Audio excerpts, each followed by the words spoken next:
Thank you, Mr. Chairman. Hello, thank you for inviting me to speak today. My name is Alicia Kozakiewicz.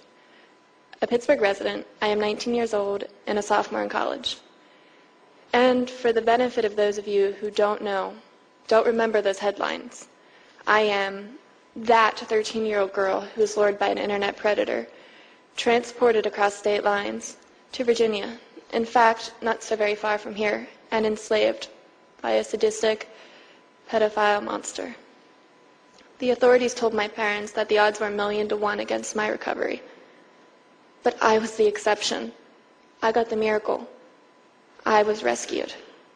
So why me? Because I was blessed by the simple fact that I live in Pittsburgh, where one of the very best cybercrime task forces was created, and because I was enslaved in Virginia, where one of the best Internet Crimes Against Children task force, or ICATS, exists. Because they had the training, the knowledge, and the expertise to find that needle in the haystack. That was a lost little girl. That was me. Because they had the cooperation of another fine ICAC team here in Virginia. Because they were there. I am here. They're the only reason that I am here in front of you today. But I want you to know that I am not up here alone. Beside me, there are so many young girls whose stories will never be heard because they are dead, possibly enslaved, or just too terrified to speak out.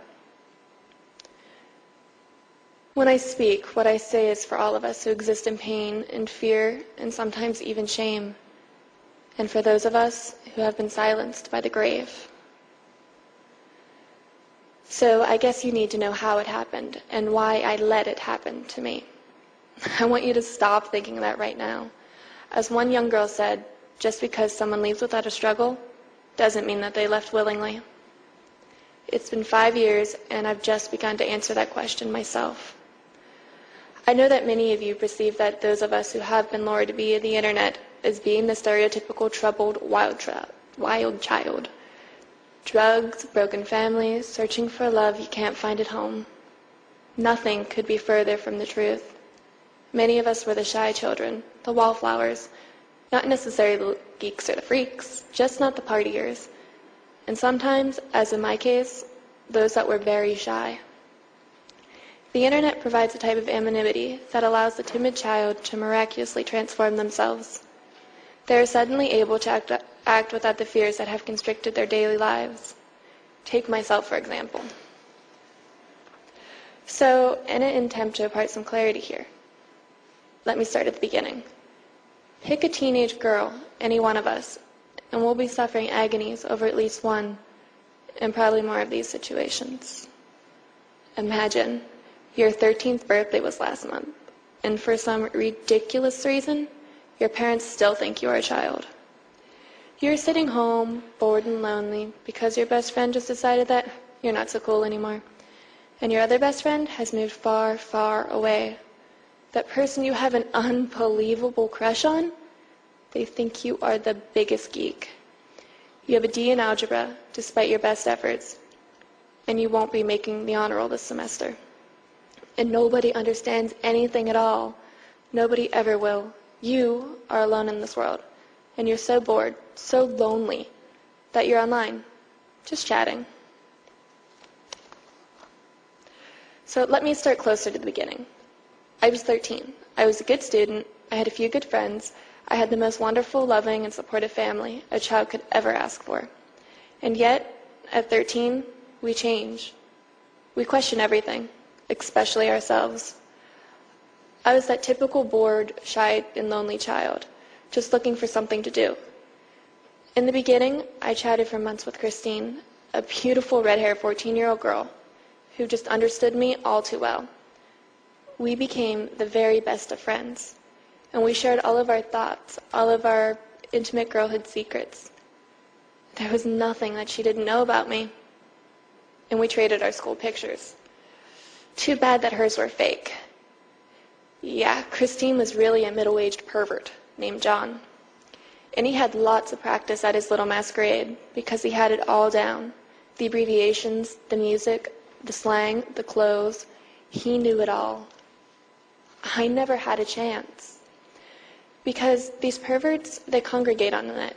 They pass their little girlfriends around to each other, and they share technique, and they boast of their conquests. John/Christine was to introduce me to a great friend of hers. This man was to be my abductor, my torturer, and he was my dearest friend. My relationship online with Tyree grew slowly, over a period of about 6 months. He was courteous and interesting and subtle. He was thoughtful and gentle and nice, and of course, entirely deceptive. And so we became friends. Slowly and perceptibly, he led me into more intimate conversation. I never even realized that our chats had become more intimate. So we just talked about everything, not just about sex. He was interested in me as a person, my thoughts, my goals, my relationship with friends and family members. He gave me adult advice and always took my side, and that was just what I needed. School was, well, it was school. Mean girls and nasty boys and everyone trying to be all that they're not. And my family and I were very close, but we didn't always see eye to eye about everything. Sometimes they just seemed to still think that I was still a child. But there was always my secret special friend, and I could count on him to see things my way. He was my confidant, and I wanted to tell him personal things, or parrot those things that he wanted to hear from me, whatever gibberish they were. And so I did, always online, always ready to talk, always on my side. It was the most comforting thing imaginable. And soon I felt an obligation to return this time, to always be there for him to the exclusion of everything else. He became that someone I believed I needed, the only one I could depend on to understand the real me. He had separated me from my support structures. I was alone. Somehow in this process of grooming me, he had changed me, had destroyed my ability to reason. Was I crazy? No. Was I brainwashed? Entirely. Today, I think, how could it have happened? Where was my reason? Where was my sanity? That girl who walked out into the coldest, iciest night of the year to meet the madman, that wasn't me. And yet, somehow it was. He took me apart and put me back together, and bit by bit, day by day, bite by bite. I walked out the front door and found that the boogeyman is real, and he lives on the web. I know. I met him on the evening of January 1st, 2002. He came for a 13-year-old girl, for a sex slave. He came for me. Let me share these next words with you. I think they may be what you need to know, to understand. Imagine. It's below zero as you make your coatless way out the front door to meet this madman that you think is your friend. Maybe at this point you are afraid. Maybe there's something wrong here, but you can't stop yourself.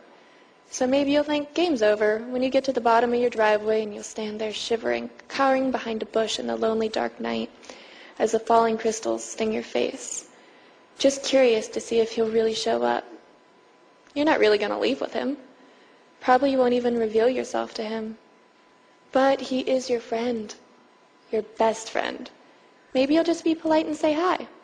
But then, somehow, wait a minute, you don't remember walking over to the car, do you? And yet, suddenly, you're in the car, terrified, and he's grabbing onto your hand and crushing it, and you cry out, but there's no one to hear. And you know this is not your friend. It's some crazy fat pervert who threatens to put you in the trunk if you make another noise. Give him any trouble. So you stay quiet, real quiet. And somehow you survive the long, terrifying ride into the unknown, each moment taking you further away from your home, from everyone who loves you, who might have saved you. You realize that you're about to die horribly. And you know on some level that there's only you now. You are totally alone, and you know that if you want to live, he has to believe that you'll do anything for him. And you decide that you will, that you're going to survive this, no matter what it takes. So you try to memorize road signs, but nothing registers. You can't concentrate past the blinding fear. The signs zip by unread. No hope there. Where am I? You cry silently to yourself. And then, hours later, eternities later, you arrive. He opens the door, warning you yet again. But somehow the words don't seem to make sense. They float into the air, disappearing one by one, and his fat, sweaty hand holds tightly, squeezing your arm as you stumble through his door, through the house and down into his basement, his disgusting dungeon. Cold, dark walls filled with nasty sex toys, and a cage. Over the next days, he will use many of them on you. In between the beatings and the raping, he will hang you by your arms while beating you, and he will share his prized pictures with his friends over the internet. He will attach clamps to your body, and he will use them to send bolts of electricity through your body. He will beat and overpower you and crush you as he violates every inch of your 90-pound body. When he is finished with his fun, he will place a collar around your neck and attach a huge, heavy chain to prevent your escape. And you know he will kill you if he even thinks you want to leave. So you wait, and you pray. And in your fevered dreams, you begin to see that cold, shallow grave waiting for your little lifeless body. And you cry silently, "Mommy, Daddy, I'm here. Please find me." The last morning as he left for the office, he grabbed my face and looking deep into my eyes, he said, "I think I'm getting to like you a little too much. When I come home, we're going for a ride." This was the first day that he had fed me. My last meal, I thought. And I knew that I would die today. "Mommy, Daddy, please, hurry," I prayed. I lay there, crying, holding his kitten, my tears wetting her fur, waiting for death, when I suddenly heard the loudest crash. Voices screaming, "We have guns! We have guns!" and dragging the heavy chain behind me as I huddled underneath the bed, terrified as the men swarmed the house. And then I saw the most beautiful letters in the alphabet, FBI, in bold yellow on the backs of their jackets, and I knew that I was safe and that my prayers had been answered. An agent covered my nakedness with a coat and then cut the collar from my neck and took me from that evil house. The FBI, the ICAC, they are my angels. I like to say that they could walk on water, but they don't need to. Angels have wings. I had spent a lifetime in that house. A year after my rescue, the detective Jim Moore, who had escorted the child that was me from that horror, drove me back to the house. It sits on a friendly little street, quietly, cheerfully yellow. I walked up to the squeaky clean basement windows, the one that he had painted black so that no passerby could peer in and stop his little games. And I see toys, a playroom, and I stumble. I cry inside. I mourn for that child that was me, the child that was stolen from me. And make no mistake, that child was murdered. I know that some parts of me are there forever. The child I was is still chained in that room, still suffering. And I am still trying to set her free, and others like me. This is why I am a psychology major and why my concentration is in forensics. My ultimate career goal is to become part of and work with the ICAC task forces to rescue the child and then help to recover its soul. Because even though I have been rescued, I fear that I will never be recovered.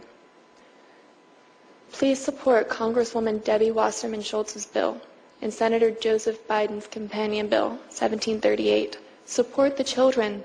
Save us from pedophiles, the pornographers, the monsters.